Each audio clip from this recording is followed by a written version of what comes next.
I've got one thing on my mind and one thing only.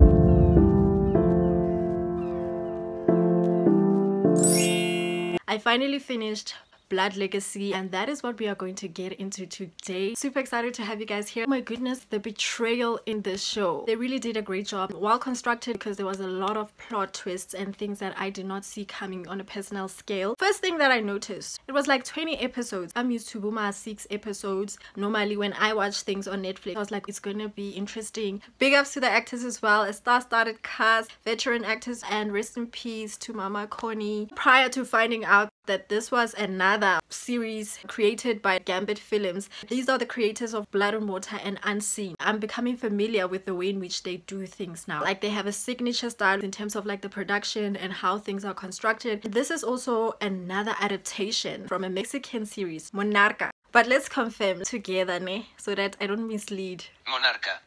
Okay, I hope you guys got that. I'm just going to cover the basics, the things that stood out for me. Yeah, we're just gonna unpack it. The CEO of Spear Industries is trying to change things, turn around the direction in which the company is going at this point. His solution to this is appointing his daughter, Ukanye Sile. However, there is a slight problem. She has distanced herself from her family, living her best life in Cape Town as a journalist, a mother, and a wife. Because this is a company that is known to do questionable things, the media is constantly on their trail. And that so happens to be one of Kanye's colleagues, who becomes a very important piece to the puzzle later on. He calls her. He's like, please come home. For her, it was about her father's well-being. Her daughter goes along with her, and when they arrive there, she's cordial with her mother. But of course, there's a bit of a vibe because she hasn't been around for a while. So, you know, they're just trying to be respectful. And we find out here that she has a son as well, Unjabulo. He was supposed to just be there to figure some stuff out a couple of months, and then now he's staying there full time. Her mother's like, she can go to the office. On her way, she bumps into Dumi. They've had chemistry since childhood. They have a moment. She steps in. Her father then tells her that, I want to change things, and you are the answer to this. This is something that would not sit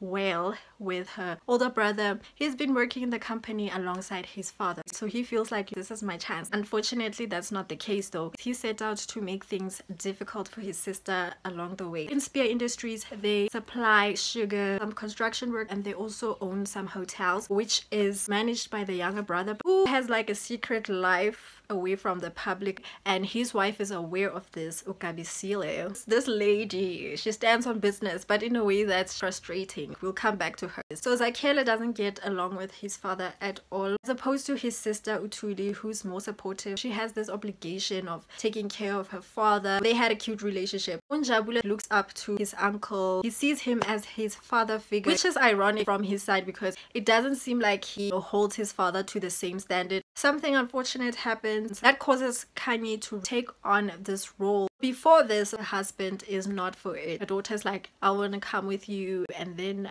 she also gets enrolled into boarding school, and this is the same school that her cousin Nido goes to. Sia and Gabisile's son. Kanye's husband, he's a lecturer and he's also an author. At this point, his publisher is not happy with him because this family is powerful and everyone wants a juicy story. His publisher's like, you can get a scoop from these Ndlovus. At first, he was like, I'll never do this. But unfortunately, King decided then to betray the trust. Kanye also had a secret. I feel like she also had to prove herself constantly. Every wrong mistake she makes, they'll remind her that, remember, you left us. There was a time where they were celebrating the anniversary of Spear, and Nido went up to Lungelo. Blanco is like a well-known artist. He's the one who created the sculpture for that event. Nido constantly sees him with his mom and dad, which turns out that Lungelo is actually his dad's secret partner. Nido doesn't know this. Abisile sees him interacting with Lungelo. She flips. She's like, get away from this guy. Each and every time when they have encounters with each other, they always have this standoff thing. The situation doesn't favor any of them. So for me, I just felt sorry for both of them. Back to Mandla, because he's working to sabotage Kanye. His uncle is advising him, get in alliance with these people. The A6 mob is known to be running in the streets, especially in the business side of things. These were like some funny moments for me. Like, it was so serious, but at the same time I couldn't stop laughing just because the dialogue was so funny. Towards the end, we find out why the father wanted Kanye to be in that position, and it all started to make sense. Unfortunately, truly, I'm just sad at how things turned out for her because she was so optimistic at the beginning. For Mandla, I questioned his intentions at the beginning, but I started to see the remorse through him, so that was kind of a change. That's when I started to empathize with him. Gabisila was a breaking point for her, and I think from that breaking point, I started to understand where she was coming from. Like the script had a nice balance of serious moments, and then within the script in itself, like there was some humor. The fashion in the show was amazing. I loved the pieces, especially in the anniversary episode. I don't know if they got designers or it was the costume department, but amazing stuff. Lungelo especially, I loved some pieces from him. And the color coordination, they did the most. And of course the production. I also want to find out what's going to happen to Nido in the second season. I want to see where he winds up. Mandla found himself in a sticky situation as well. So, is he going to get out of that or not? It's a tricky one because we know these people, they do not play. I'm worried. I'm definitely excited for season 2. If you're still watching up to this point, thank you so much. And I would like to hear from you guys. If you haven't subscribed, please do subscribe. Thank you once again. I'll see you guys in the next video.